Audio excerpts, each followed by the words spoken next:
Hey, hello, welcome to the channel. Today we are going to learn about MLP, that too from scratch. And MLP is nothing but multi-layered perceptron, where we have different layers, and each layer will send the value to another one. So basically, in the previous videos, we have learned about how single neuron works, what is forward pass and what is backward pass. And here we are going to learn about forward pass in MLP. And this one is quite straightforward. So we'll have some time to cover other things today, like the small concepts we have missed that are quite important. So basically, what we'll do initially is we'll just take the feature matrix, do the dot product with the weight, and add some bias to it.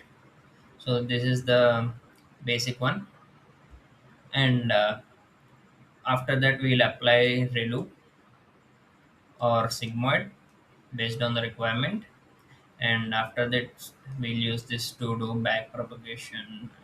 I mean, we'll update the weights, do back propagation, calculate loss, all that.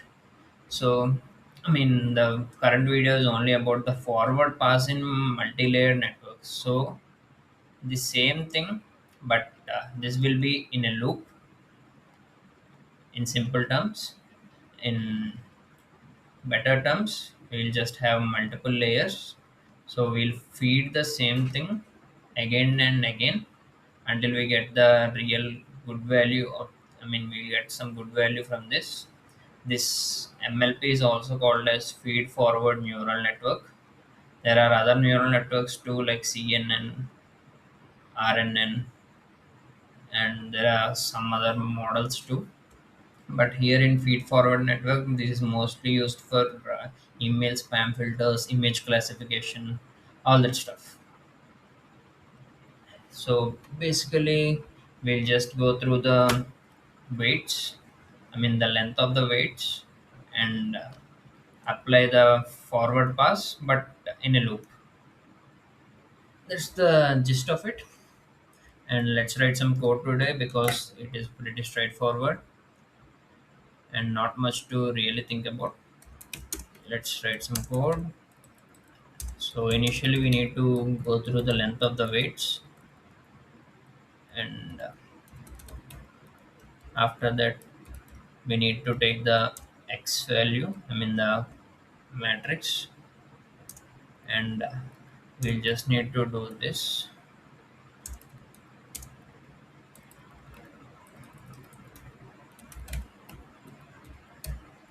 So each bias 2 we need to take, and we have biases of I, and for this we need to apply ReLU.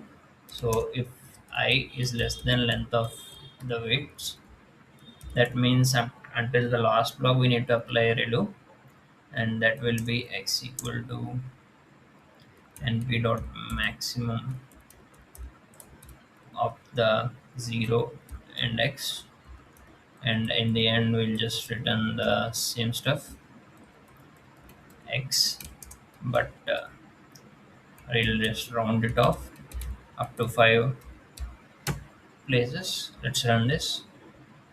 I don't think that will work because I have used something W, but it should be weights. And let's run this. See, it's quite simple. And let's submit this, and we're done. So this is about feed forward neural networks, or MLP. And in the next video, we're going to take a look at the things like weight initialization, and after that we'll go to PyTorch, which is a good, I mean, which is a good thing. So there will be less code after the weight initialization thing. I mean, in weight initialization also we are going to use PyTorch though, but it is not that much. So before that, I mean, before that I have to cover some basics. So let's start with the very basic thing. There is this thing called confusion matrix, where we'll have values like true positives, true negatives, false positives, and false negatives. So a value, if the value is really true, then it will be true positive, and that's the value we need. Then it is true positive. If the value is true, but that's the value we don't need, that's true negative. False positive, the value is positive, and the value is the one that we need, but technically that is wrong. And false negative, it's just totally wrong, and we don't need that. That's about confusion matrix. Basically these are represented in like ones, zeros, all that. And this is for the ground truth.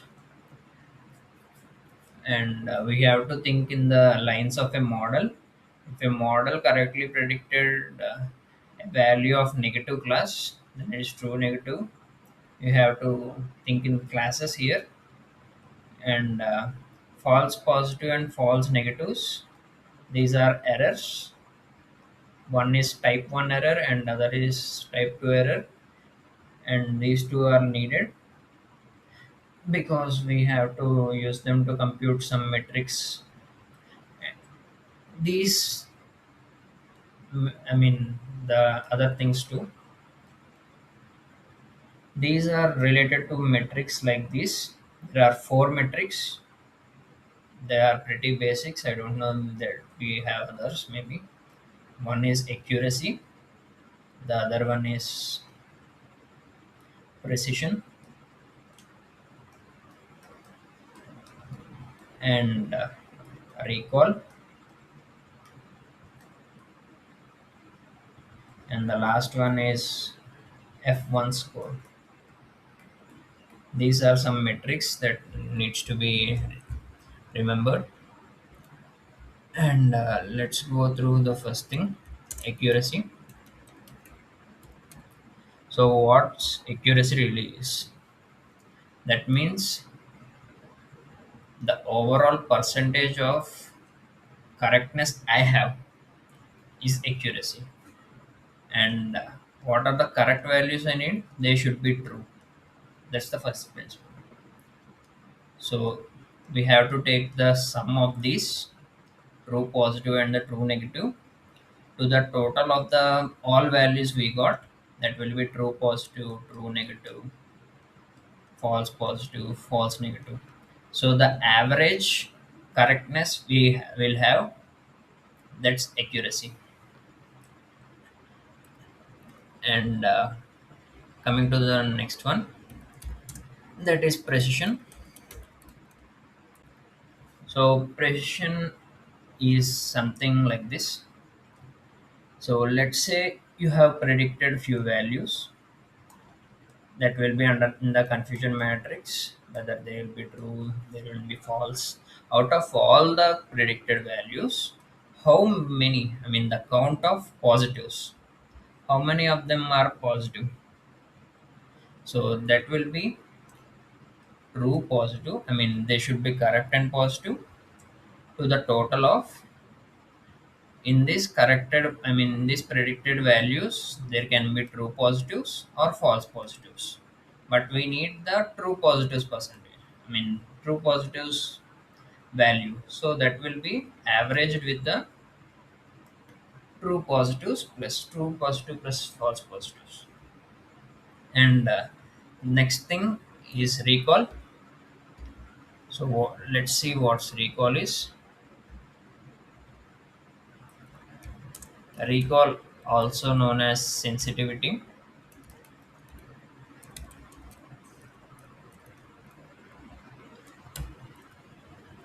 So let's learn what's recall is. Recall is pretty similar to precision, but this is something like this. From the actual positive values, that means the true positives, how many the model successfully found. So this is about how many the model predicted correctly. and this is about how many it successfully found. So that includes false negatives. I mean, false negative is also a successful case because you predicted something that is negative and that is also false. So we'll have Fn and true positive. So something that is needed. Let's recall. This is like success percentage of something needed, and this is the success percentage of something that we got. And next up is F1 score. F1 score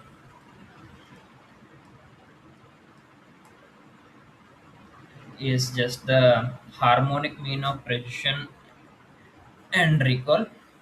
So basically, we are finding the balance between two things. Harmonic mean is something like this, something that we do, but harmonic is just the inverse of the mean, not even inverse. That something like one by n. Yeah, something little similar to that. I don't get uh, a real word to tell that. So F1 score will be 2 into precision into recall by precision plus recall. So if you want to know what this is, it is up to you. It's just harmonic mean, and we need this is for just the balance for the model. We want the model to be precise. Also, we want the model to recall well. So to find the balance, we'll use this F1 score. How balanced that the model, it is balancing both precision and recall. So these are the metrics that you need to learn beforehand. And there is other thing called bias and variance. So in simple terms, bias is how simple the model is. That means how easily that it can make error. And in variance, how complex that model is. That means it just knows the whole thing. Let's say there is a training data set, and how complex for it is to make an error. And the confusion matrix also plays a role here. Like if there is high bias, there is something. If there is high variance, there will be something like overfittings. There will be something like underfitting. And the best output is in low bias and low variance. That's up to it.